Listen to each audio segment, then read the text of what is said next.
The rule of three states, things that come in threes are inherently more appealing than those that don't.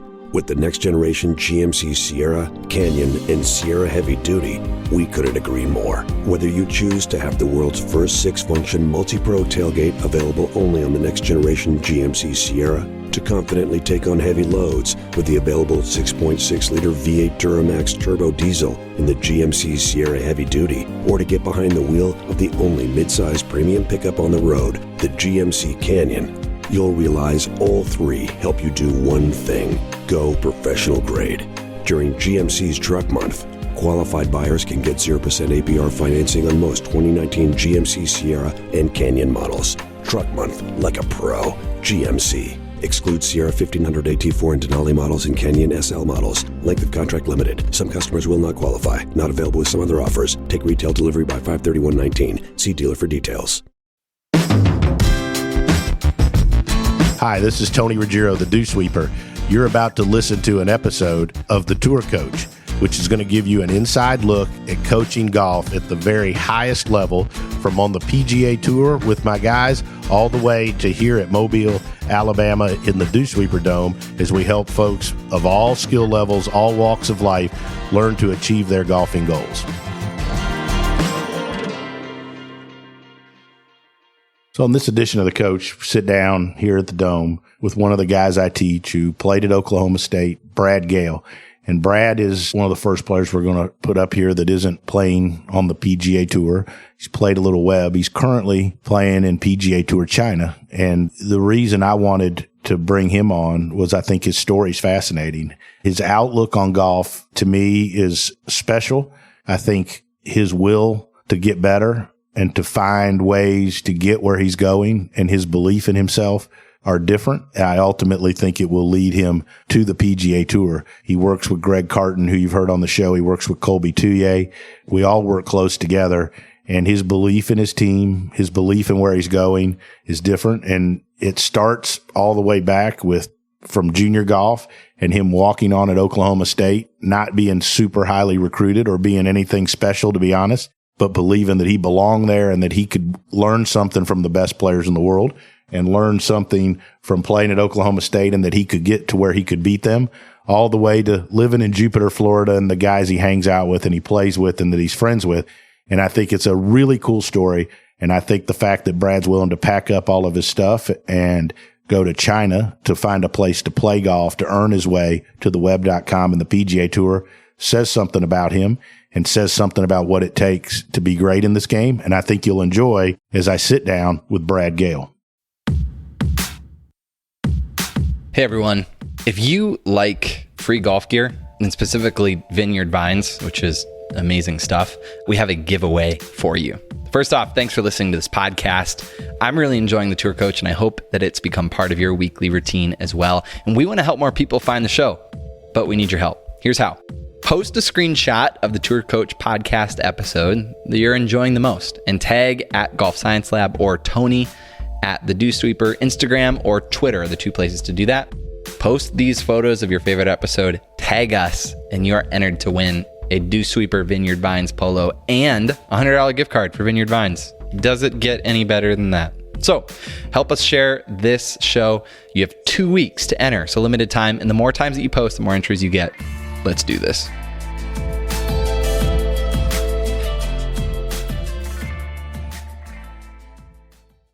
So we're sitting here in the Dew Sweeper Dome after a good couple days work with Dew Sweeper.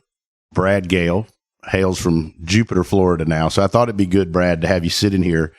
You know, I think when folks would used to email in or write in, everybody talking to radio show, I think everybody thinks that the journey to being a PGA Tour player is the same for everybody, you know?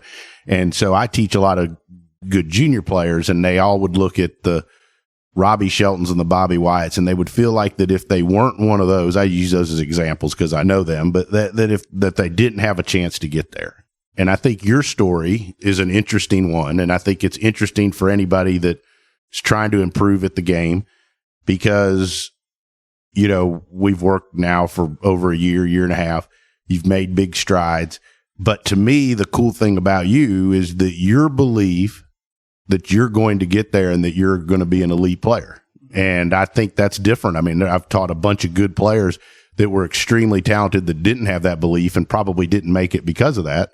And I want to talk a little bit about your story. So take us through, to me, one of the most fascinating parts of the whole thing is Coach McGraw. You played at Oklahoma State and, you're at a junior tournament. So tell that story.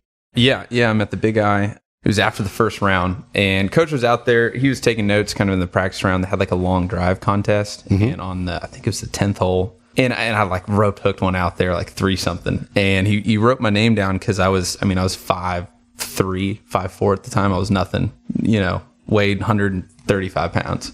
But yeah, after the first round, I went out and hit some golf balls, and it was 95 North Carolina heat. It was hot, and he came up within 5 minutes and just sat down right behind me, and so I was like, and I saw the hat and I was pretty, obviously intimidated by it. And I wasn't even getting recruited by Indiana or Purdue because they took the first and second player on my high school team already. And I had nowhere to go really. And so I was the third best on my high school team at the time, but I could hit a golf ball pretty well. And that was so the fact that he sat down right behind me, I was just like, well, I'm going to hit every shot that I can think of. And I did for 2 hours. He wouldn't leave. And my mom even came up to me about an hour into it. And she's like, what are you doing? You're going to exhaust yourself. And I'm like, I'm not going to stop until he leaves. So 2 hours later, I get up. And Coach McGraw will sit there forever. Oh, he's not going to move. Yeah. We said 3 words that whole time. And it was just an introduction. And that was it. And, afterwards, I was so fired up. I shot a million the next day because I was so tired. But I was just really fired up. And I wrote him an email and basically said, yeah, call me, Sunday night at 8:00. And I pretty much called him Sunday night at 8:00 for about 3 months straight. Mm-hmm. And to the point where his wife is like, who keeps calling on Sunday? And it was me. I recruited him. And there was kind of an opportunity at the time at OSU because not many 09s were going there because the team was so good that they had an opportunity for 2 walk-ons. And it was myself and Kevin Doherty, who's actually, he missed his tour card by, half an inch last year if you were watching. So, yeah, it was just an opportunity that I was very lucky to have, plain and simple. And I was willing to go get my teeth kicked in at OSU just to get better and learn. So that's kind of the point. Like, I think that it's interesting as a teacher. It's been interesting to watch because when you teach guys that are playing for a living, you have all spectrums of players. You have everybody has different opinions of themselves. And I've told you a million times, I honestly believe you're going to make it because you believe you belong out there. Yeah. And you talked about the willingness to get your teeth kicked in. And I don't know that there's not a lot of players out there that I think are okay with getting their teeth kicked in to learn. I mean, it's a hard thing to do. It's not easy. And that's something that's, maybe I'm that way by nature that I'm okay with throwing myself in the fire, but it's not easy. It's something I got to practice and be aware of. And it's not easy at times, but I always found the best way to get better was just kind of that trial by fire. I mean, it's like learning how to ski. You go to the top of the mountain, figure out how to get down. And it was, and Oklahoma State was a lot like that. I was really lucky to get an opportunity and I was way out of my league there, but I kind of saw myself keep getting better. And then that's, when I did finish up school, I was the 8th, 9th man on the team. I wasn't even playing, but I still thought I could play pro golf. So you're not recruited by Indiana or Purdue, right? Oh, yeah. And they're not, no. You're doing a nice job nowadays, especially at Purdue. With Coach Bradley's doing a great job, right? Awesome. But they're not, when we think of golf programs, right? Yeah, they're good teams. They get the best players in Indiana, but it's not, So you're not recruited by them, but you go to Oklahoma State, who, if you pick the top 5 programs in the country year in, year out, they're one, right? They're going to have their pick of the talent. Yeah. And so you go there and you're going to get your teeth kicked in. What did you learn playing for Coach McGraw, playing at Oklahoma State? I just learned how much the little things that he did mattered. I mean, just the details of everything. And I didn't respect that even then, but more so now. Just the details and the diligence of his work and everything that he did, everything that it kind of takes to be a good player, just the practice, the discipline of it, the the day in and day out routine that he was. I mean, if you know Coach McGraw, he is so in the routine of everything. He's very the same. Mm-hmm. He's going to get wear the same khaki pants every day, white shirt. Yeah, khaki opponent's so bad, but I mean but that's his thing, and that's what it takes to get better. And I see that now. I find myself doing things that he preached in college now because I'm trying to do it for a living. I always tell young upcoming students, one of the things that I think that the best players in the world do is that they take care of the little things that are within their control. Yep. They pay attention to the details. And when I look at a lot of guys that are super talented, maybe playing mini tours or college players at smaller programs that don't get as good as they should, I don't think it's talent. Mm-hmm. I think it's the ability to understand the importance of doing the little things, monitoring the things you can't control. And I think that, so when I look at you, one of the easy things about coaching you is you've already got that figured out. Yeah. And you've allowed that to help, push you to what you are today. Yeah. And it's been, and that was the coolest thing is it didn't register until it was funny. I got a job after college picking range balls at the Dye Preserve in South Florida. And all those kind of things that Coach preached to us at Oklahoma State, the things you can control, the time management that he harped on so much. I mean, there's a reason that when he says 7:00, the entire team's there at 6:45. I mean, the little things like that. Mm-hmm. I didn't realize that till I got a job, and I still wanted to practice and play pro golf. So it all kind of came to fruition then, and that's kind of when it all started registering for me how much those little details and stuff mattered. And then that's kind of when I saw myself get a little better and start shooting some better numbers.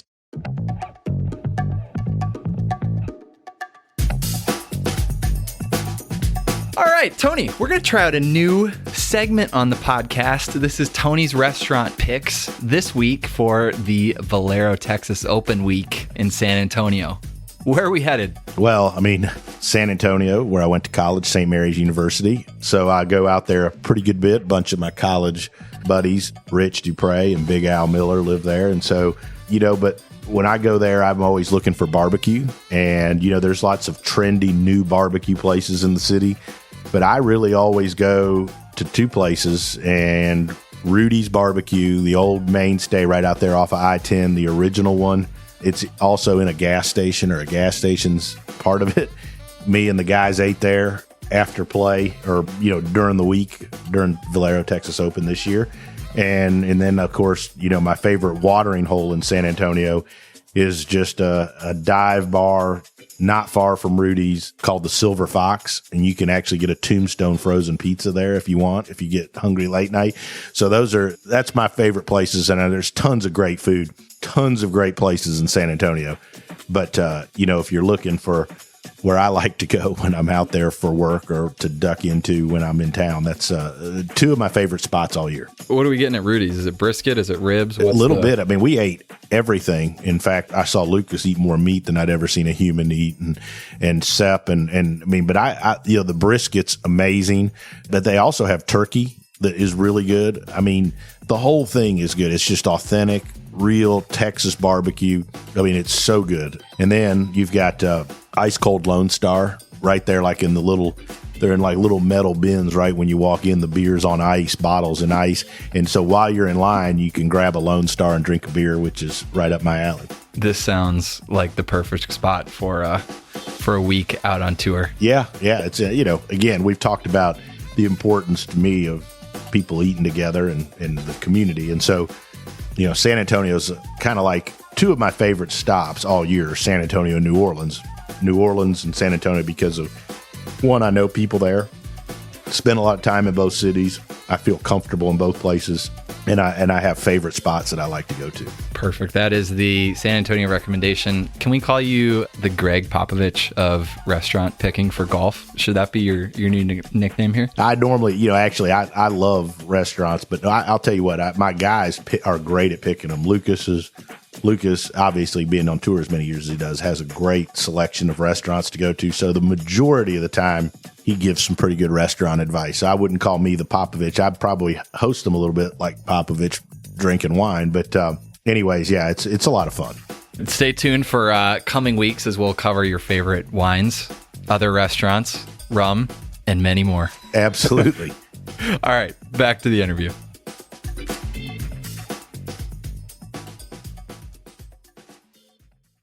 nobody's ever going to question your want to, right? I mean, your ability, you're wanting to learn. From the times I'm down in Jupiter working with the other guys, you're there and ready to go the minute that there's a free hour, right? You've got a free off week this week. You drive up to Mobile to hang out and going to work 2, 3, 4 hours.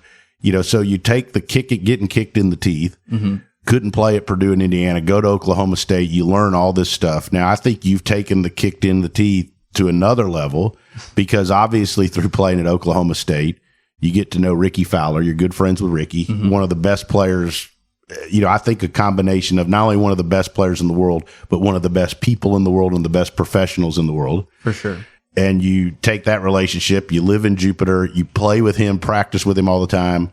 The friendships with Justin Thomas, who's one of the 2 or 3 best players in the world. For my money, I think he's the best player in the world right now. Yeah. Amongst all the other great players, the Tom Love ladies, Kevin Tways, all the tour players down there, and you're playing with them every day. Yeah. And I've been on the other side of the phone from you when you've called and you're pissed because you got your teeth kicked in. Yeah. But tell us about getting your teeth kicked in from them and what you've learned, and then how excited you were when you finally beat JT the other day. Yeah. I just think there's something to be said about not being afraid to bet those guys, whether it's, whether you want to get a drink after the round, whether it's for 10, doesn't have to be for a lot of money, but you want to win and you want to beat them. And those guys are the best in the world. I'm very lucky that I get to go play golf with them and that I'm in the same, area that we can go and I'm good friends with them. We can go play golf. I mean, it's awesome. But in that, it really is. It makes me better because it pisses me off when I lose to them. I hate it. But if anyone's looking at a world ranking or this or that, or Latin tour to the PGA tour, there's no way that kid's going to beat them. But that's how I think you get better, is you just keep running against that wall until you break through. And the other day I beat Justin. It felt great. I mean, it really did. And Kevin was in the group too, and I beat him too. And it's not, I mean, they didn't play their best golf, but I played well enough to beat them. And it's a small thing because for them it's just practice, but for me it's practice as well. But I like taking those strides and I like building confidence on stuff like that. I mean, I really think it's a great way to get better. Is just not be afraid to go ahead and challenge guys that are much better than you, because I think that's who you want to beat someday. I mean, it really is. Well, we have a saying, you and I, we always talk, and we always talk about the fact that you're a way better player today than you were a year ago at the same day. Yeah, And I think that's a very important part of improving. And sometimes being a better player doesn't mean you have better status. Yeah. Or that you made $400 more, $1,000 more in a year, but you're a better player and you're better positioned for what you're trying to do. So you told us what Coach McGraw, what you learned from him, which I think is what sets you up to do what you're trying to do. Yeah. What have you learned from getting your teeth kicked in by Ricky and Justin and those guys down there in Jupiter? I think more specifically, it's the day in and day out consistency of it. Those guys show up to the golf course, then they know what they're going to do with the golf ball. They know how they're going to react when things don't go well, when things do go well. And they have a fallback plan on any kind of situation. They know themselves well enough to play the shots that they want to play to beat me.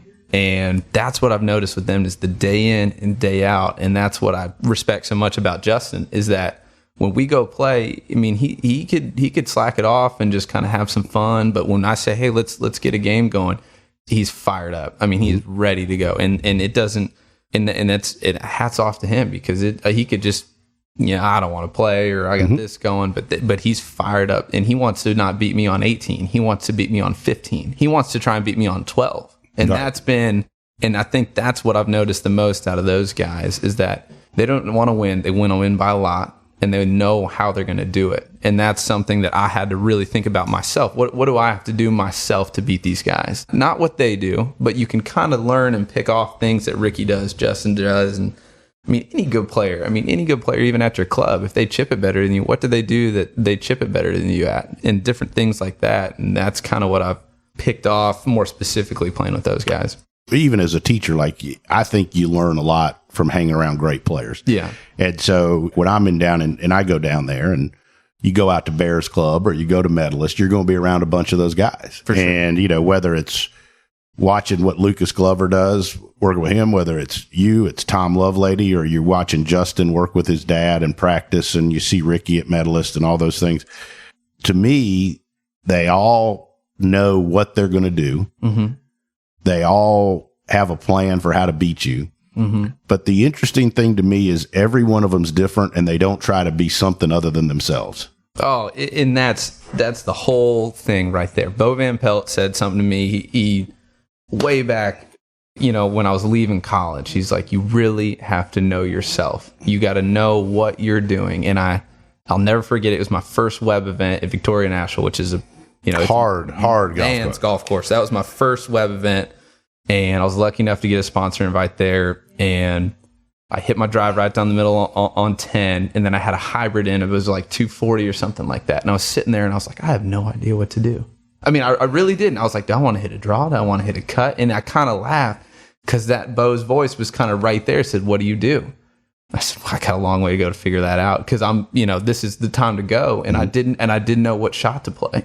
And over time, I now I know what I'm going to do with that shot. But that was something that really resonated. And those guys, they're never going to have that thought when they're on the golf course, that they know what they're going to do in the situations that are tough, kind of, right. And that's one specific situation for me. I kind of really, really was like, okay, what do I got to do here? And then had to figure it out from there.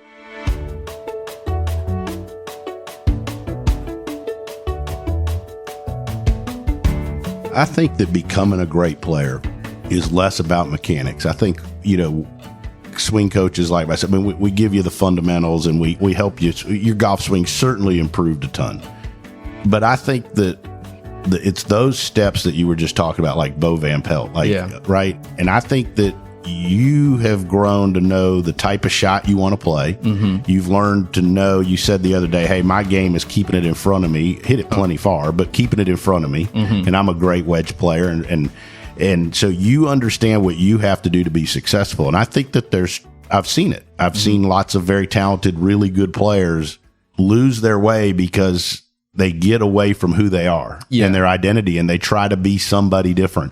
And I think that one really good trait of your game is that you play against the best players in the world and you're pushing yourself to get there, but you're not trying to be Ricky Fowler's game. You're not trying to hit it like him or try to hit it. You're just trying to beat them with your game. And I think there's a big difference between trying to have their game and trying to beat them with your game. Yeah. And that's something I can say comfortably now. But I tell you what, I mean, it's when I first moved down to Jupiter and I played with all those guys and I played with Ricky, even a guy like Daniel Berger, who's got a different move, but can move the golf ball. I was trying to do the stuff that they did because that's what I saw. So again, it wasn't something that was just natural. I wasn't like, okay, I'm going to know this is how it's going to be for me to be a great player. I was trying to pick off from all these different guys down there. But then somewhere along the way, I realized that I was making a ton of bogeys. I was making enough birdies, but I was doing a lot of things that wasn't myself. And then and I'm very comfortable saying that as a pro golfer, I was trying to pick off all these things, but trying to make them my own. Mm-hmm. And it wasn't until I was sitting on the range and I kind of realized that I'm better with a cut. I'm better not trying to hit it a mile. I'm better wedging the golf ball and those things.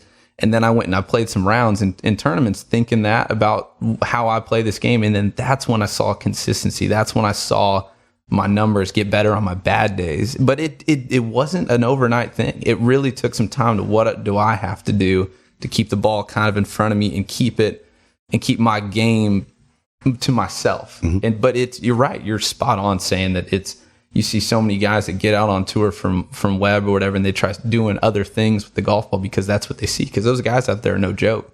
I'm lucky enough that I'm not on tour and I see those things and I can learn. And that's, again, why I believe that I can get to where I want to go and be successful there. It doesn't matter when I get there, but I've been lucky enough to learn these lessons now and try and own them, that when I do get there, it's going to be, hopefully I can be successful. And I think you will. And as we kind of sort of wrap this up, I mean, you said that it's not a matter of when. Mm-hmm. I think that's an important point for anybody trying to get better at anything in golf or really life. I mean, you're going to get there when you get there. Yeah. And you're going to get there, I believe, at the right time for you. And I think that I've seen too many players get the opportunity to have a tour card when they weren't ready for it.